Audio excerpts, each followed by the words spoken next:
Recently, someone asked me,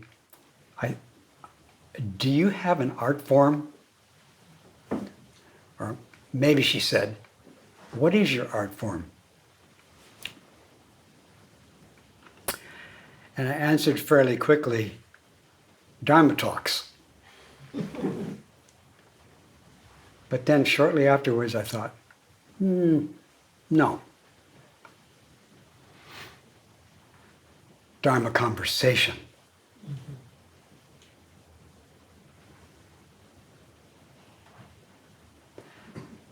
And the conversation can be talking and silence. It can be gestures and stillness. Yeah, so, and also, I don't have that art form. I do not have Dharma conversation.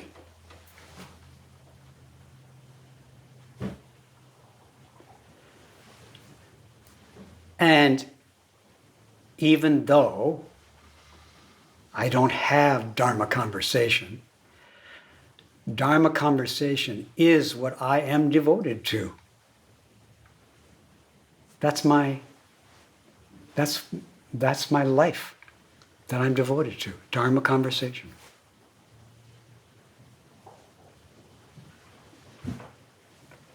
I don't have it, and you don't have it. But it's also your life. Your life is Dharma conversation. And what I just said, the words I'm saying, are not a conversation. They are a conversation piece. They're pieces of conversation, which I offer to the conversation. So I'm offering to the conversation the confidence, the faith that Dharma conversation is really where it's at for everybody all the time. I'm devoted to what's actually the case with all of us right now and always.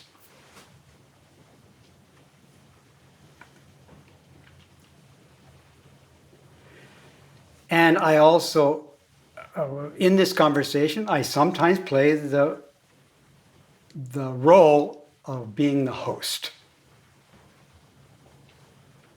And sometimes I play the role of being a guest. When I play the role of being a host, I usually play the role of being responsible for setting the table for the conversation. Mixing metaphors, it's a Dharma conversation, it's a Dharma feast. It's a feast of curiosity and questioning, which we do together. And I'm setting the table for this conversation.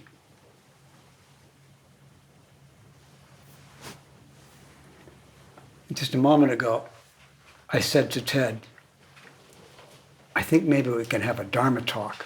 But then as soon as I said it, I thought, no, a Dharma conversation. Each of us is making an offering to this conversation, and our offerings are the conversation pieces. None of our offerings in themselves are a conversation. But actually, every offering we make really is a conversation too. So our conversation pieces are conversation,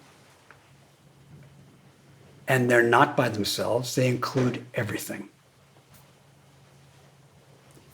Each of our offerings to this conversation include the entire universe. And that statement is another conversation piece, which is supported by, encouraged by, and offered in this great, vast, oceanic flower adornment scripture. And last year, just before my birthday, I kind of said, quoting T.S. Eliot, old men ought to be explorers. And so the old man is exploring this conversation piece. This has innumerable conversation pieces in it. And one of the conversation pieces in this scripture is that conversation is where it's at. And everybody in the conversation includes the entire universe. So this sutra has, what do you call it? It has deepened this sutra, excuse me, not the sutra. Me exploring this sutra with you has deepened my already long established commitment and devotion to Dharma conversation. This sutra is saying Dharma conversation is what the Buddhas are up to with all sentient beings.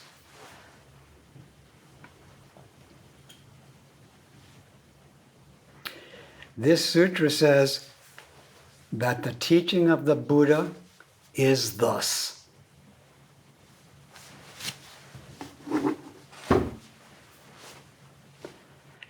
And our ancestors have received this teaching of thus and transmitted the teaching of thus through Dharma conversation. And once again, not only is the teaching of the sutra of thus transmitted in Dharma conversation is the teaching of thus. Our Dharma conversation is the teaching of the Buddha. Buddhas are not outside our conversation or inside our conversation. Buddhas are our conversation. I'm still setting the table. It's going to be quite a feast.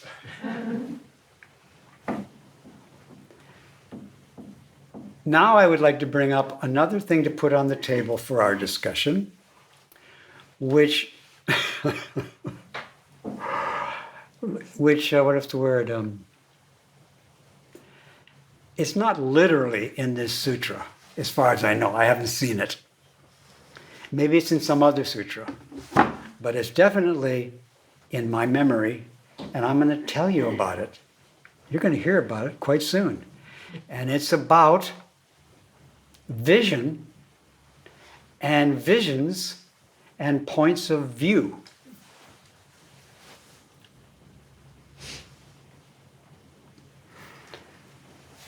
The sutra is a sutra of vision, of visions. Incredible, unbelievable visions. And now I'm going to talk about a vision. Here's the vision. Once upon a time, there was a Zen student named Reb Anderson, and he was invited by another Zen student who was a famous and esteemed and respected ophthalmologist. And the ophthalmologist invited him to come and have his eyes examined pro bono. And so I went, and we're sitting in his examination chair. I was sitting in it. He was standing next to me. And at some point in this examination, he said something like, you know, Reb, things are a lot clearer out there than you can see.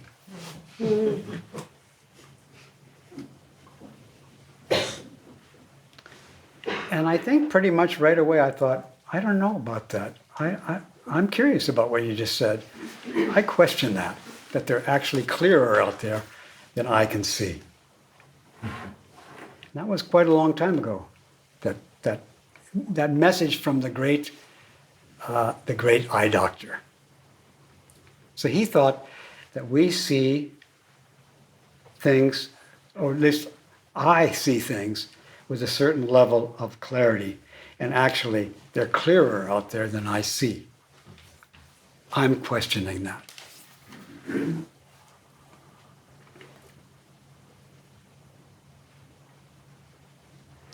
So now what I'm offering to our discussion is these eyes have evolved to be able to make things that are not clear, clear.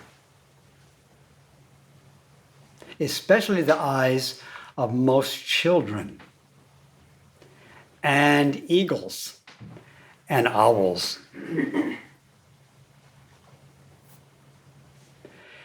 They have muscles in the eye area which can work on a lens and make the lens able to send an image back to the back of the eye, which makes something which is actually quite ambiguous very precise. But what is being made into this very precise image is unimaginable. Unimaginable. What's out there, I'm saying, is unimaginable. It's not an image, and no image can embrace it. I should say no image can comprehend it. And we have eyes which make this inconceivable, unimaginable world into concepts, into images. And when we get older, the muscles in our eyes are gradually lose their ability to squeeze the lens to make it able to make certain things that are not clear into things that are clear. Human bodies and minds are built to make the incoherent into coherences. And it was a big project to make us able to do that. It took quite a few billion years to create these eyes and these minds that can render something that's ambiguous into something clear and particular. This sutra, this great flower dormant scripture, is saying all the ways that our bodies and minds make things finite, and not only finite, but very clearly finite, all the ways we make these finite things include the inconceivable, infinite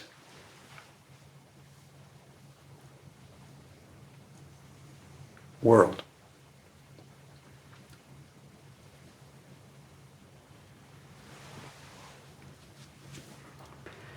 And then the eye doctor didn't invite me to give him a lecture at that time, but he was a Zen student. So when he's not in the office there and he's a Zen student, we can say, yes, different beings have different abilities in making something that's incoherent and ambiguous into something that's definitive and coherent. We have the ability to mess with reality to make it that way, to make it appear to us. Not to make it that way, to make it appear to us that way. And each appearances that we make include the entire universe that supported us to make this finite version of the infinite. And then the Zen teaching goes on to say, the problem is, the sutra teaching, the problem is grasping the finite, grasping it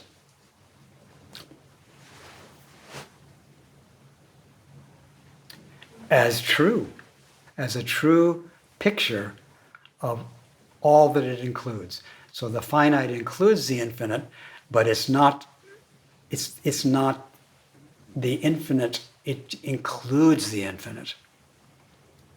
It's inseparable from it. but the way it looks, we take it as the way it is. And so he says, the doctor says, things are actually clearer out there than you can make them. And the doctor can help us make them clearer. But they're still the same way before and after we put the glasses on. They're not clear. However, they totally pervade every clear image of it. So the unimaginable allows itself to be imagined in infinite ways.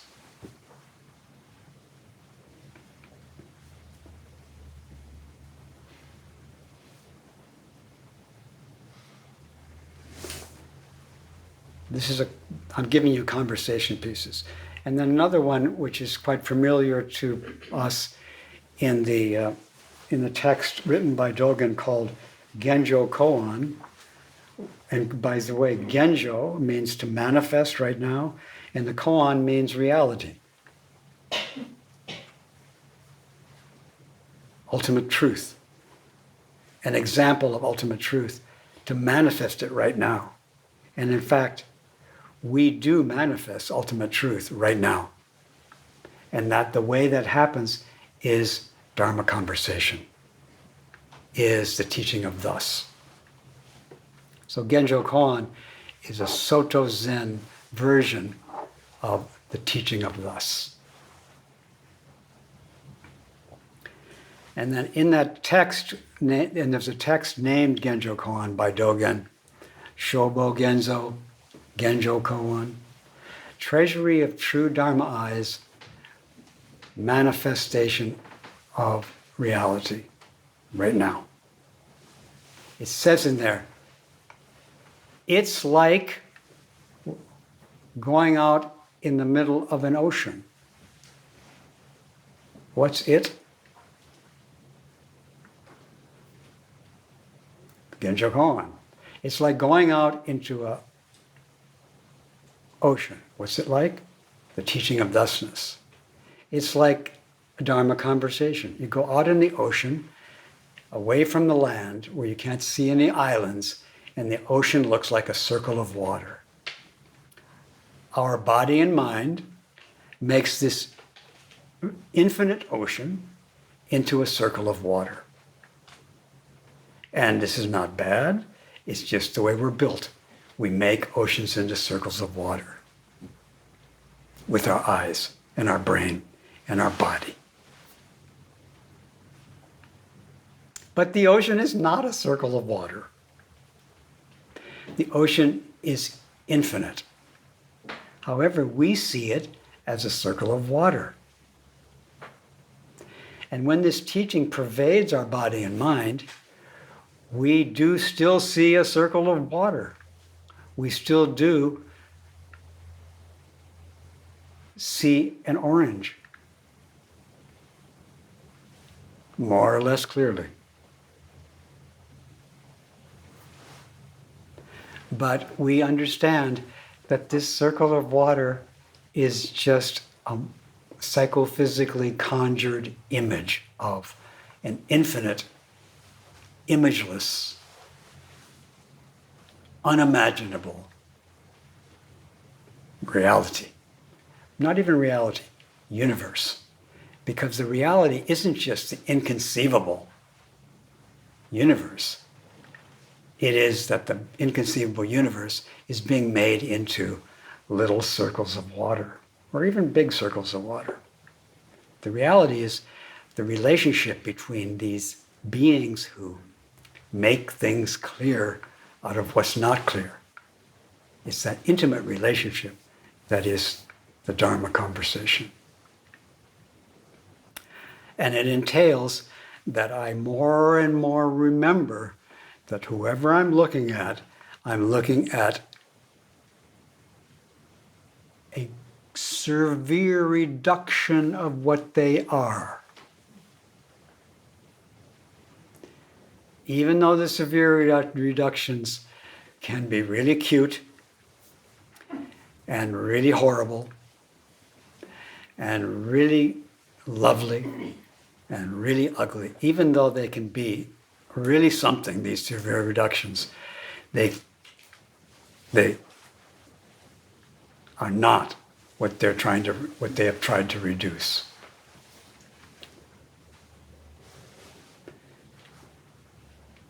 And this teaching is not asking us to disrespect how things appear, to disrespect the way these beings who are infinite are being made into finite images. Not disrespect. As a matter of fact, do the opposite. Love the circles of water in order to become free of grasping them as reality. And that way set the circles of water free, and the beings who are being seen that way free along with it.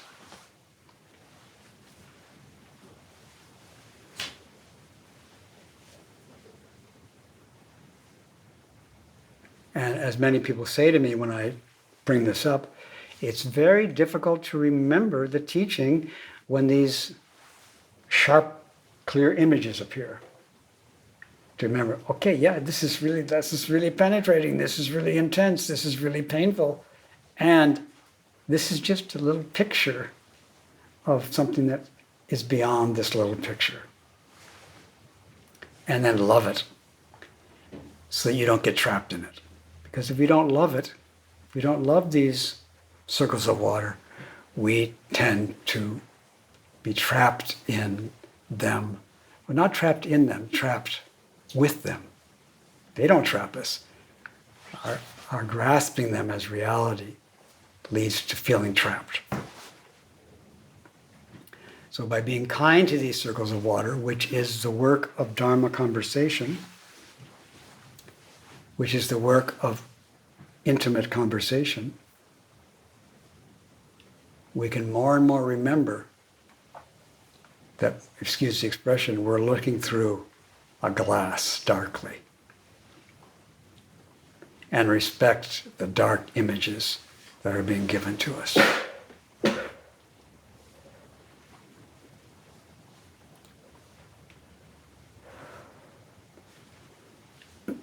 And part of the reason it's challenging to remember the teaching in the face of these circles of water is that if we grasp them, it hurts. It's painful. So when they come and we grasp them, we feel pain in various ways. And then in the pain, it's sometimes hard to remember the teaching of being kind to the pain, but also be kind to the thing, to the grasping, and be kind to the what seems to be grasped.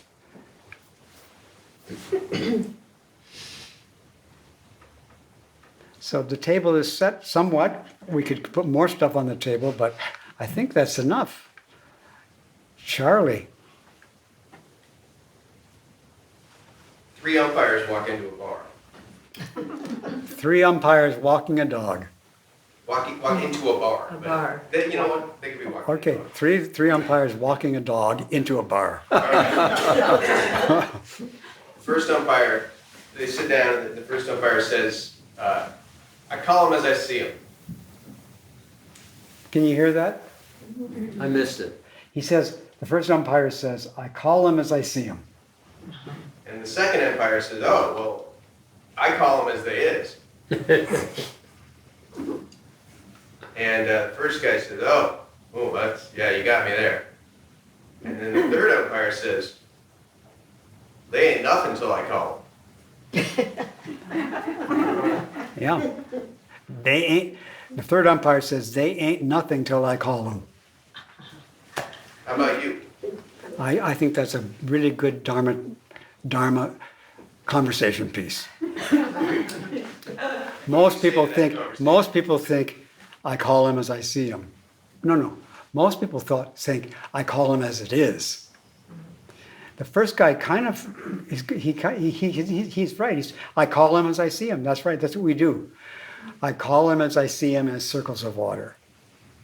And the next one says, no, I call him as it is. That's what most people That's when the Dharma doesn't fill your body and mind. You think you call him as it is. When I say, I call you as beautiful, and you are beautiful. And again, I often mention one of the first surprising teachings of Suzuki Roshi that I heard was, he said, when you say something's beautiful, that's evil. I thought, wow. But I would also change, he could have said, when you call something beautiful, it's an insult. To reduce somebody, to reduce an infinite being to beautiful. It's kind of an insult. But anyway, that's one of them says, I call him as I see him. That's quite wise. The other one says, I call him as they is. That's quite normal, deluded, sentient being. And the other one says, they ain't nothing till I call them. And I would say, they're ungraspable until I call them. They're unimaginable until I call them. And when I call them, the unimaginable infinite universe gets precipitated into strike! That's a really good example. Thank you. Yes. I just looked up something recently, abracadabra, which you usually see in magic shows, and it's I speak it, I create it. Or it is created. Oh, that's what abracadabra means? I seek it, so it's created. I speak. I speak, so it's created. Yeah. Yeah, very, very similar. By speaking it, it's created. It's created. But also, by seeing it, it's created. Before I see it, it's not nothing, it's just it's uncreated. It's just reality.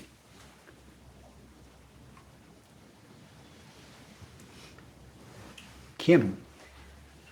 Thank you, Reb. I have what I think is a dilemma, what I see as a dilemma. Okay. That is that someone who I'm not very familiar with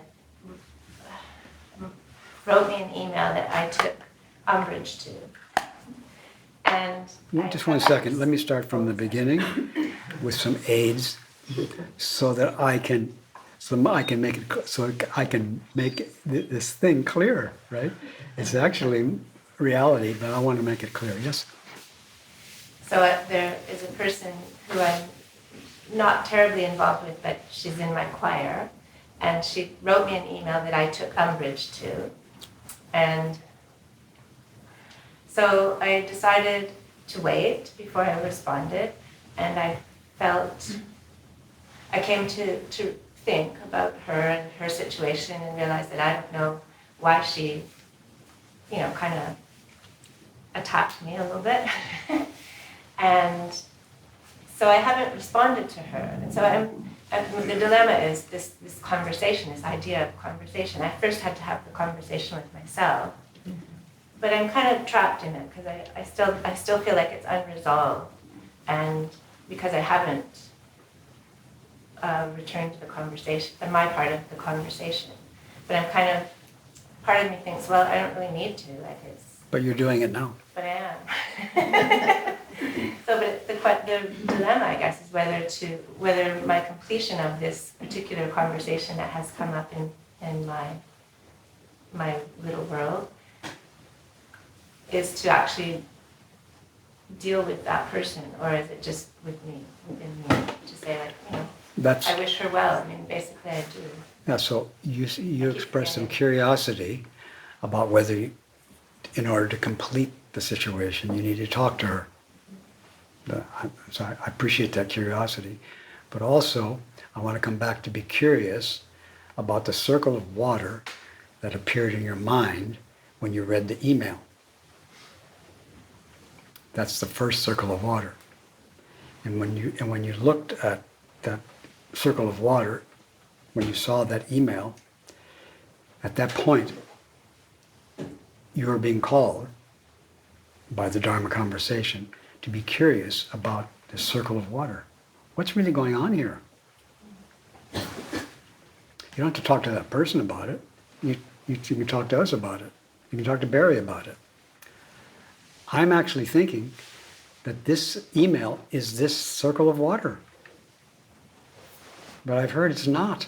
It's far more than that. And the far more than that is included in this. But I have to remember that this is not actually a graspable event. This email and this person who sent it is ungraspable. The Buddha body is ungraspable. It's infinite. It pervades everything, including it pervades emails sent from a person who you have, It pervades the person who you think sent the email and the person who did send the email. But right now we have this thing that is pervaded by the teaching, which seems to be something to take umbrage with, because when you grasp it, even if you don't take umbrage, when you grasp it, you hinder the realization that this email is an avatar of the Buddha. This is the Buddha's body coming to me as an email.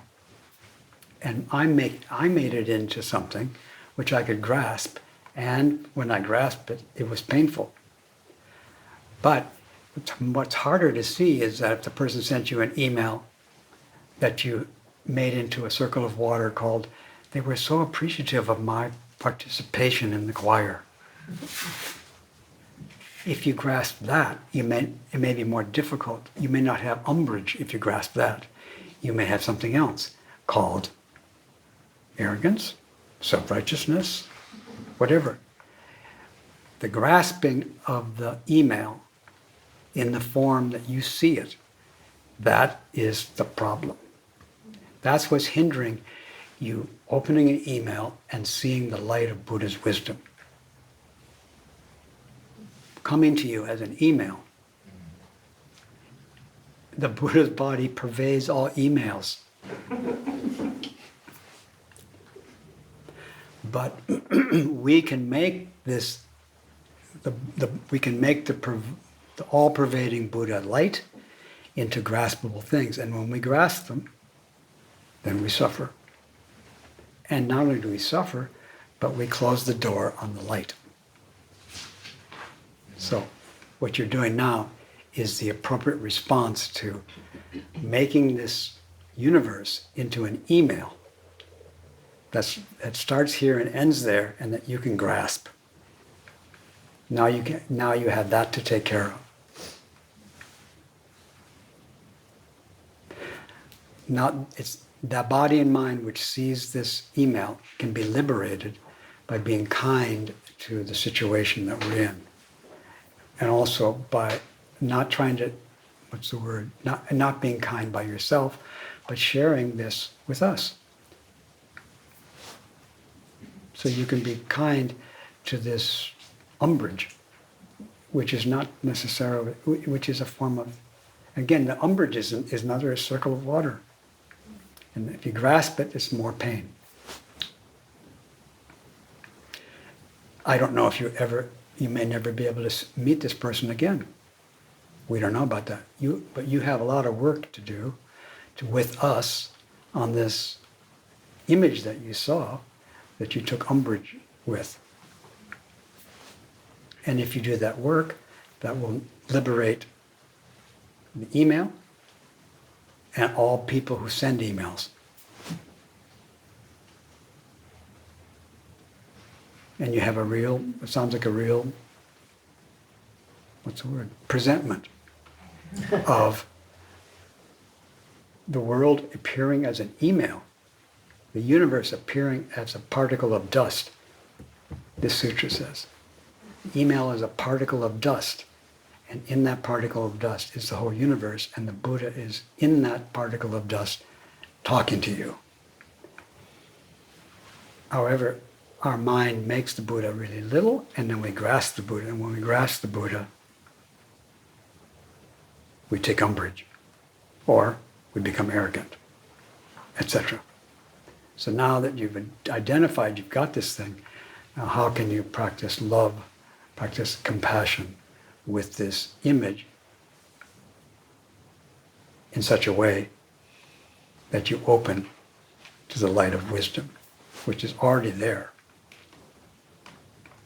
And that when the wisdom light comes, you may run over to that person, looking for that person to express your love for all beings, including that person.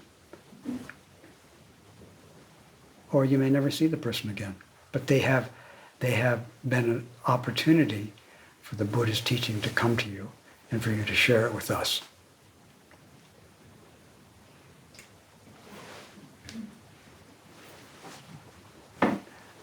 I think Homa was before you. Homa. That question is gone. So where I'm right in this moment is in the particles of the images.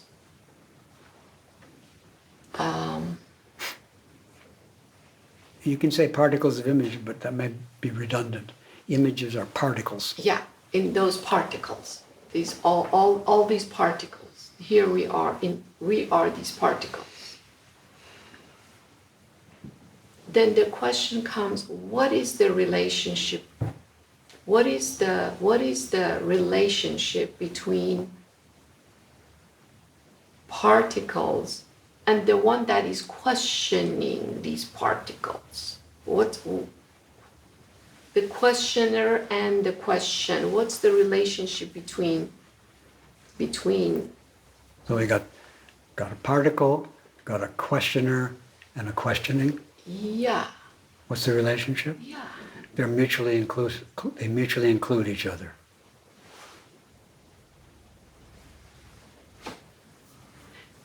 If they're mutually including, then the question is why the question is not seeing that it is. The question is the particle and the particle is the.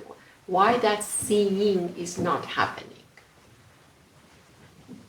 It's happening intellectually, yes, this, but If the not seeing, yeah, the not seeing. if there's not seeing happening, that's another particle.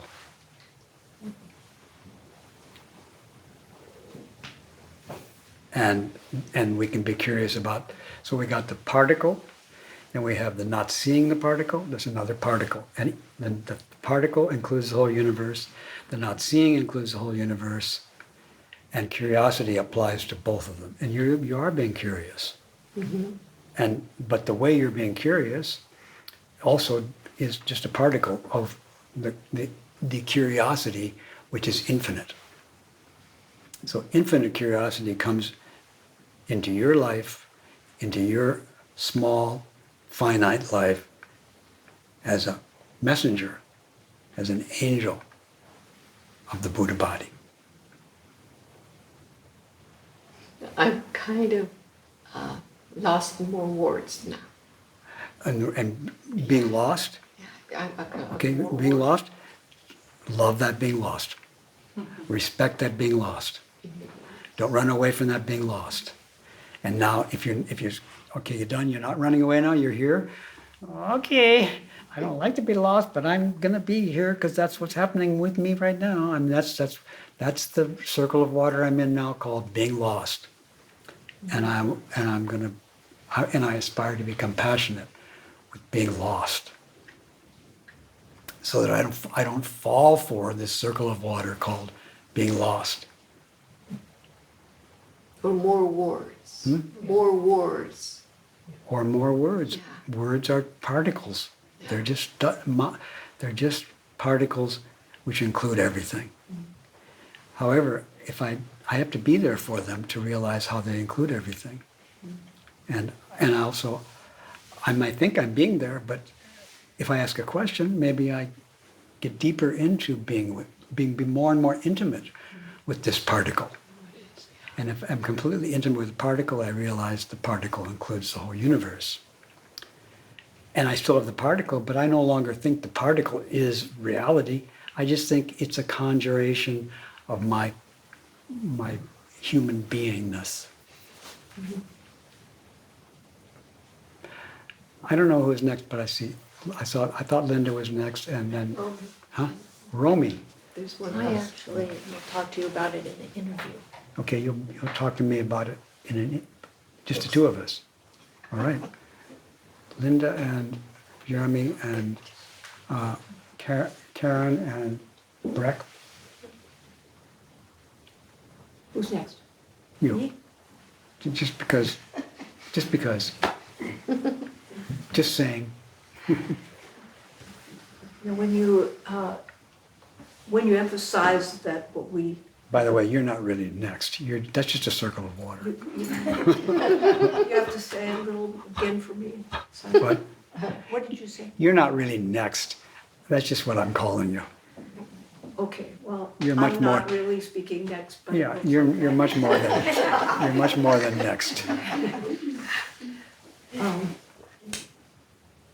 You're emphasizing that what we perceive or the pictures we make are not reality. You just said that. You're emphasizing that. Sometimes you may emphasize something. They're not else. the reality of what they're presenting. They're present, yeah. And so I was wondering, I kind of get what you're saying because somehow or other I get what you're saying, but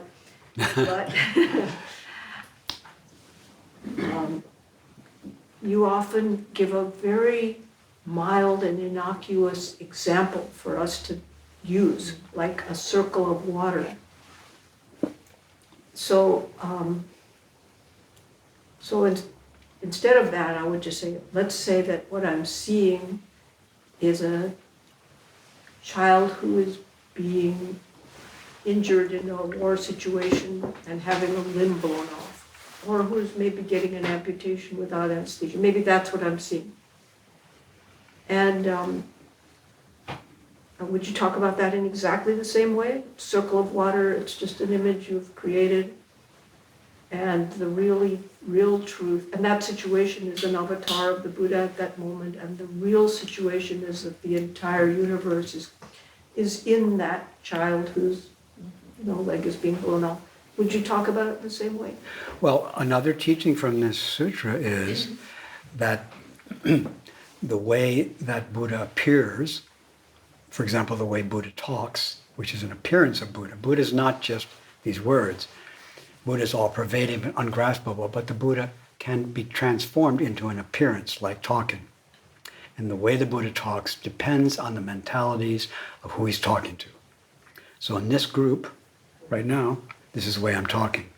But if I was in a different situation, the Buddha would be talking differently. I don't know how they would talk, but it would be the same teaching. And the way of relating to the particle, which is a horrible suffering of a beautiful baby, that particle, with this teaching, enables, if I understand this teaching, it will enable me to bring blessings to this horrible situation. What I want to do is bring blessings in my relationship with all particles. And if I hear this teaching in certain ways, it helps me be compassionate with these horrors and bring blessings. But the way I talk, the way I would present that would vary according to who I'm talking to. With some people, when in that situation you're describing, I would talk this way. To other people, I would talk that way. Like I just thought of, I was standing on, what's it called? Haight Street, like in 1979, over the body of one of our students, one of our Zen students, the son of the author of Zen and the Motorcycle Maintenance, lying there dead on the sidewalk. He'd just been killed. And one of my friends said to me, "Why can't we be like this all the time?" What he meant by the way he was the way he wanted to be in life. Here we have our dead friend, and we were all completely there. There was nothing to be fixed. But there was we all loved the whole world at that moment of being with this tragedy. Yeah, why can't we be like this? And this is a person who, he was so happy to be the way he was at that moment with our friend. And then a few minutes later, I don't know what happened, but maybe a day later, he's not like that. He's not with the situation. He's not with the horror. He's drinking alcohol. He can't stand to be there with this horrible world. So what is he? But he knows what to do. He drinks alcohol and then he can be there. And then he can get away. But at that moment, he wasn't trying to get away from the horrible. And that's what that's what we're here to do, is to be with these horrors so completely that everybody becomes free. And we very seldom can we be there. That sometimes we have to have a friend dead in our feet before we say, okay, this is not time to argue. This is time to be here completely. And that's where the blessings are flowing. And it's very difficult to be there. But the way they flow might not be talking. You might not say anything to the baby's parents like that. But you would be completely with their suffering and the baby's suffering. You would be there, and that would be a blessing to help them deal with, be there too. Because that's what we want to be. We want to be right with the particle, which includes the whole universe. But the way we talk about it varies according. I mean, in that situation, all he said was, why can't we be like this? I knew what he meant. And he didn't, I knew that this is one of the greatest moments of his life, that he could actually be present. And maybe lesser suffering, he can't be present. He thinks he can get away. But in this case, he knew he couldn't get away, and he wasn't going away.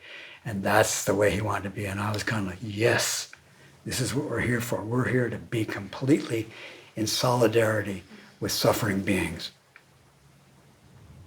But the way we talk will vary according to the way we talk to the parents of the baby, or the way we talk to the baby, or the way we talk to our friend is different. Depends on the mentalities. And that's part of the conversation, is the way I'm talking to you now depends on you. What I say varies according to your nodding or whatever.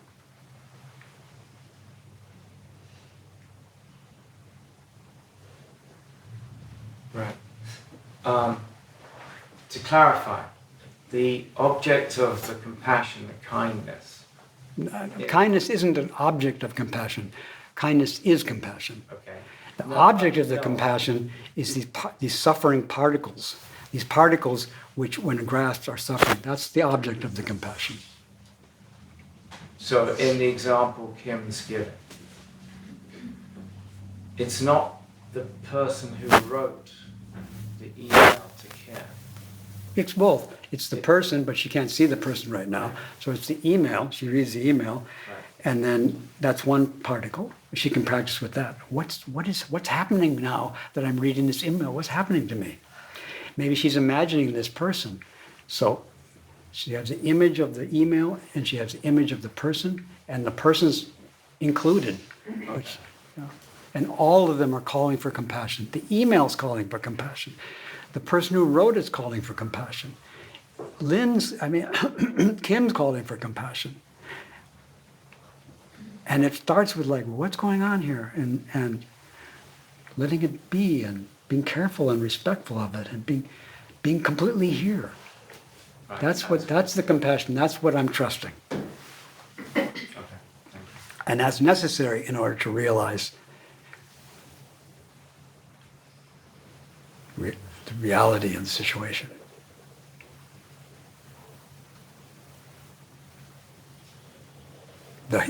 In order to realize the Dharma conversation reality. Yeah, I'm starting to get some ideas about what you're saying, but it seems to me quite often. Can I just say something? Yes. Stop. She's starting to get some ideas. And also, Linda said earlier, I think I can almost get it. You can't get it. Yeah. You are it. You can't get it. And these ideas, they're fine. You're a person who has ideas, fine. And some more may come. So the idea I have is that quite often when I engage in conversation with you, it's because I want to get some clarity about Yeah. something. Yeah. And you seem to be cooperative with that a lot of the time. Yeah, I respond in accordance with the mentalities. Yeah, and so I'm wondering, my view of the conversation is I'm here to get some clarity. But from your side, I'm wondering what your view of the conversation is, because I think it's a little different. Is it different? Not really, but it may seem to be different. It may appear to be different. But yeah, if I have a picture, a circle of water of you, and you seem to be trying to get some clarity, I want to practice compassion with this circle of water of you trying to get some clarity. I want to practice compassion with that. So I don't fall for this circle of water. Who she is trying to get clarity. That's not who you are. But that's how you appear to me, maybe. And maybe you agree. But that's a circle of water of you. Actually, you want to be Dharma conversation. That's what you want to be, really. And that's ungraspable. But I have to be kind to the picture, the image, the particle, the circle of water, who seems to be trying to get something in order for both of us and all sentient beings to realize Dharma conversation, to realize the teaching of thus. But I can't skip over this circle of water in which somebody seems to be trying to get clarity.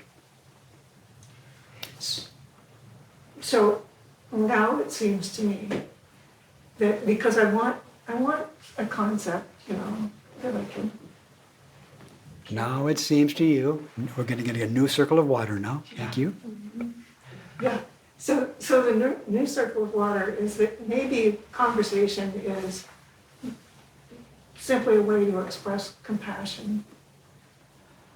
Conversation is a way to express compassion, yes. Conversation is expressing compassion, yes. And it also is realizing reality. So That's the inconceivable part of it. That's the inconceivable part of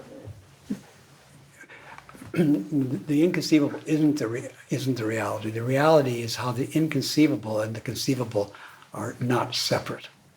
Please say that again. The inconceivable isn't reality by itself. The inconceivable is the background of the conceivable. And the way that they are turning on each other is the teaching, is the conversation. The conversation is the reality, not the infinite background of the conversation or the finite foreground. The conversation is the reality, and that's what we really want. But we also are constantly conjuring these illusions of circles of water of what's going on. Yeah. And all these circles of water are calling for compassion so that we don't grasp them as reality. So the finite isn't reality. The infinite isn't reality. Reality is how the finite and the infinite are turning on each other. And the conversation's how we resonate and come into accord with reality. And it involves having some difficulty in our habit of grasping the finite as reality. So we don't necessarily grasp the finite as infinite, but we do often. Like you didn't think that the email was infinite, but we grasp the finite as being reality. It's not reality. The way this finite is pivoting with the infinite, that's reality. That's Dharma conversation. And we're not trying to get rid of all these ideas. We're trying to embrace them with a compassion so we can enter the conversation with them. Through these limited stories, we enter into how these stories are in conversation with what's the background of these stories. And we can actually do that when we talk with each other. We actually are doing that all the time, and we're trying to open to this conversation, which is really what's going on. But it involves being compassionate to our habit of grasping was going on as being this. As we say, to say it's this misses the point. But to say it's not this misses the point too. Grasping misses the point. However, we do grasp, so now the grasping is calling for us to be compassionate to it. But not so we get rid of it and have the infinite, but so we enter into the reality, which is this conversation with Breck, who is up there in the stars. So I'd like to go back to what you said, your recounting of the early conversation you had with Suzuki Roshi. Mm-hmm. When you call something beautiful, it is evil. Yeah, evil. It's like it's disrespectful. It's reducing it. It's ignoring that it includes the whole universe. It's not just beautiful. So if I look at the sunset, or I look at my grandson or my granddaughter, and think, just have this notion, not even necessarily in words, of how beautiful. Yeah. Is that destroying it? Is that evil? So yes, it is. It's evil. Okay. But when you see your granddaughter and you're struck by her beauty, you are being struck by reality. Her beauty is how reality appears to you. And then to go, okay, I know what to do with this. That's beautiful. You just insulted this visitation of truth by putting it in a little box so you can deal with her inconceivable beauty, the truth, the inconceivable truth appearing as beauty coming to you in that moment. And then when you say it's beautiful, you just insulted it. That was not good. However, when you if now you can start over, back to zero. Now do with that evil the same thing you did with the granddaughter. And then you'll see the beauty of the evil. Not calling it evil, but opening to its radiance by being compassionate to evil. But it's hard to be compassionate sometimes when reality comes and slaps us with beauty. It's hard to stay present. So we defend ourselves by drinking alcohol or calling things names, rather than I am just wiped out by this beauty, but I'm just overwhelmed by this reality, and I have nothing to say. But if you do say something, go back and do the same thing with that you do with that granddaughter. You love it the way you love her, and because you love her, you see her beauty. I mean, you see beauty through her because you love her. Now that and then if you don't have to say anything, but if you do, you just have something else to take care of now. When I say it really is, it's realizing the beauty. It's not objectifying, saying, oh, the way her face is arranged or whatever, any more than with the sunset. It's trying to break it down into particles, if you will. It's just the sensation or the feeling that arises from the perception. Well, if a feeling arises from a perception, again, you have the opportunity to say that that's what it is, or not. Right. To say that that's what it is, you miss the point. And again, you can use strong language, that missing the point is ignorant. But you don't have to say anything unless you feel like it's going to be helpful for you to modify this ungraspable thing into a word to help somebody. And it might be helpful to tell her somebody that she's beautiful. But it's not helpful for you to grasp that what you just said is what she is. She just may need you to say that. And that it's delivered all the better if you're not grasping it when you give it to her. Is this related to, I remember hearing this years ago, and I've never fully understood it. If you meet Buddha, is it destroy them? Kill him. If you meet Buddha on the road, kill him. Yeah. Yeah. Okay. I see Bruce and Rena. Yes. And Sonia? Bruce. Well, our concepts don't, we know that our concepts don't describe reality as it is. No. And the Buddha Dharma is made up of concepts. And we believe that, to a large extent, the Buddha Dharma is describing something about reality. But how? Buddha Dharma is not describing reality. Buddha's Dharma is reality. And the Buddha Dharma can appear as descriptions.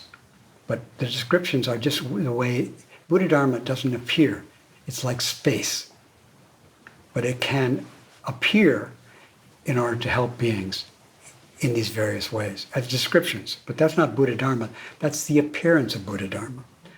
And that appearance follows the rules according to what beings need. But that's not the Buddha Dharma. That's a rendition of it to help people.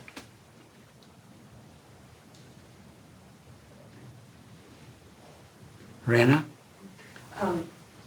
My question is going back to what he was talking about, and I'm just thinking, can't you feel the beauty or the horror with the full awareness that that's not everything it is? With the full awareness that it's just one part of the reality? Yeah, you can. You can. And it's not evil? Well, then you wouldn't have, if it hits you that way and you understood that, you probably wouldn't call it beautiful unless you thought that was going to be helpful. And a lot of times it's not helpful. A lot of times it's a distraction for you being there for it. Just like you can be with somebody and not get distracted into calling them a name, like Rena. You know, because you can realize there seems to be something here, but I don't really know what it is. And if it's helpful, if somebody asks me, what's her name? I could say, well, I think her name might be Rena, but I don't think that actually is a description of her. I didn't fall for that, fortunately. Or anything else, I would say. If I really just open to this, the beauty of what you really are, the reality of what you are, which comes as beauty, I don't necessarily have to make any further commentaries on it. And as a matter of fact, the commentaries might be defiling it. So when I see reality as your beauty, and I say that that's it, I just missed the point. And I don't have to say that. Even if you ask me, I can just say, to say it's this, it misses the point. But if it's helpful, I can say it's this. But right now, that's not who I'm talking to. I'm talking to, we're having a Dharma discussion. We don't have to present something that's graspable. And then Sonia, maybe. I think I'm following the thread of Rena, and I'm wondering how you can help me understand how you're using the word insult versus having a limit. I'm having a limited perception, Well, and yeah, the insult would be that I have a limited perception of you. but how's that an insult? It's an insult. That's not an insult. The insult is you are that. But if I realize that you are not that, Mm-hmm. but it's to say you're beautiful or great Dharma event or whatever is the beginning of a Dharma conversation, Yeah. but maybe with myself and another, which Mhm. is that an insult? Or Well, I think I'm having. it's kind of If you see this thing, Uh-huh. this appearance, Yeah. and then you say this appearance is what it is. This appearance is what it is to me at this moment. It's limited. What it is to me is starting a little bit different from that's what it is. Okay, I agree with that. This is what it is to me is more like I call him like I see him. Yeah. It's it's not, but we go from I call him like I see him to I call him like it is. That's where the insult happens. I agree with that. So when you say it's beautiful and you actually say that and think that that's what it is, that's the insult. But it's also the beginning of a Dharma conversation, either with yourself or another. Yeah, it's the beginning of Dharma conversation where Suzuki Roshi tells you that that's a sin. What you just did. Yeah, misses the mark. Or misses the mark. Uh-huh. It's all just part of the conversation. Yeah. But part of the conversation is that misses the mark. To say it's beautiful and think that that's what it is misses the mark. To say that it's this defiles it. But it can't be defiled. So let's not talk like that. Okay. Gloria and Aaron. I have just an interesting example that happened just the other day. I belong to a photography group on Facebook, and so I shared a photo from Yoko Ono's profile that she shares with the public. I shared it to my photography group because I thought it was like a young Yoko before she had met John Lennon, and the lighting was nice. I liked the image, so I shared it with my photography group, and I was surprised that all the feedback was so negative. They weren't even seeing the photo. They were just like, "Oh, she ruined the Beatles," and blah, blah, blah. Which is, wow, you even looked at the image. Maybe there was one or two that they commented on. No one commented on the image. They just said, "Oh, well, she's a really cool person. She's ahead of her time." Or I was just surprised that no one really kind of responded to what I had. Yeah, you thought you were in a photography class. I thought it was a nice, well lit. Anyway, I liked the image, and I was surprised. I guess that affected me too. I felt like I wasn't sure how to respond, and so I think I didn't really respond. I just. Well, you're responding now. Yeah. And what is this response? What is this response now? What is it? I think the response is surprise, maybe. Surprise? Yeah, I guess I was surprised by maybe a little bit of disappointment too. Maybe I was hoping that they might appreciate it the way that I did. Yeah, and their response to your offering challenged you to deal with their response with compassion. Mm-hmm. You were trying to be generous, to share something you wanted to give them a gift, and then they responded to you in such a way that it was difficult for you to be compassionate to these people. That's a view I have of the situation. This is not really what happened. It's just a little view to look at. And so, yeah, when we give a gift, we don't necessarily think that we're going to get a response which is disappointing, painful. We don't necessarily think that. And yet it happens. And at that moment, we're surprised. And at the moment of surprise, if we're already practicing, we can embrace this surprise with compassion. If we're tense, if we give the gift, but we're not really giving the gift as an adventure, like I'm going to give this gift, I don't know what's going to happen, here we go. I'm giving a gift, and I'm going to be generous towards the response that comes. And then a surprise comes. And then we can be with it. We can realize this is part of a conversation. So I gave the gift, they gave me back a gift, and now I can give them again another gift. The conversation can go on. But if I give them a gift and I'm not ready for them to give me a gift beyond what my expectations, then I think I'm not going to be ready for what they give me. But surprise is fine.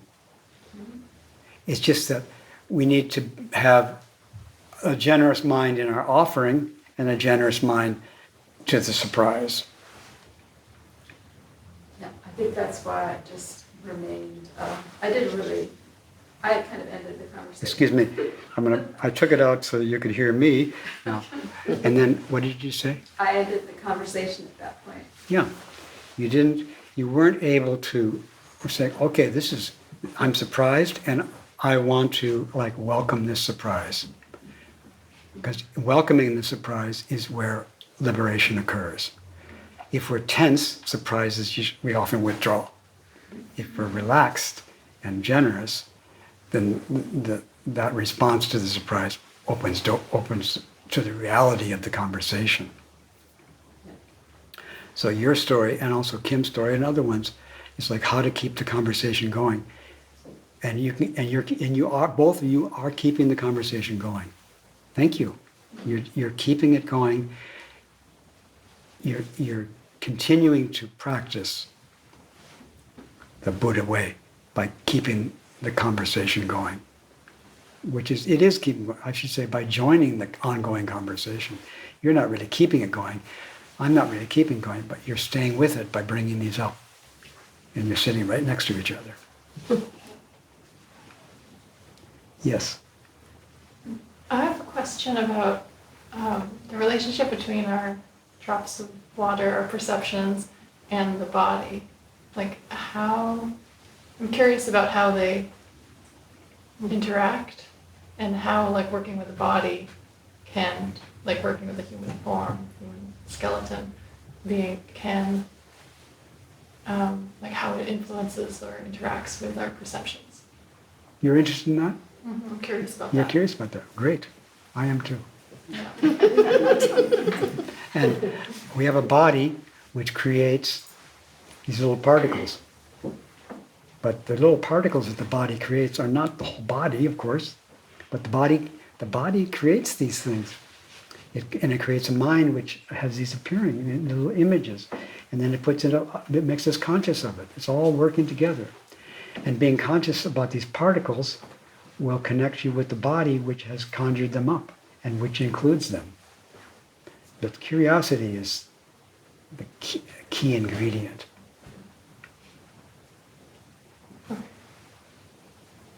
Okay, well, that was quite a conversation. Thank you so much. Thank you.